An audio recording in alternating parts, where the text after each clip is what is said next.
একদম মাঠের মধ্যে আছি, গ্রাম বাংলার মাঠ। ড্রেন দিয়ে কি সুন্দর জল যাচ্ছে দেখুন। পারিপার্শ্বিক সৌন্দর্যগুলো দেখতে থাকুন।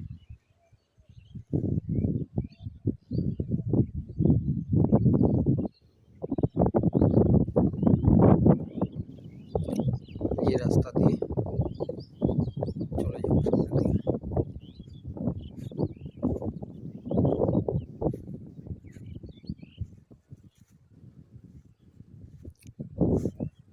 সুন্দর ফসল হয়েছে, এদিকে সর্ষার জমি, এদিকে জল চলছে, ওদিকেও সর্ষার জমি, মাঝে মাঝে গাছগাছালিতে ভর্তি, ফাঁকা জায়গা, নিরিবিলি পরিবেশ।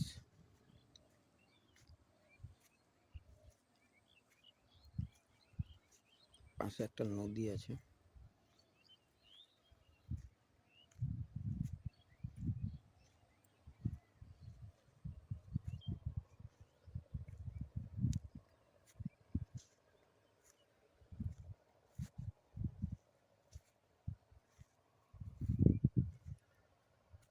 দেখুন ফরেস্টের বাগান ওপারে।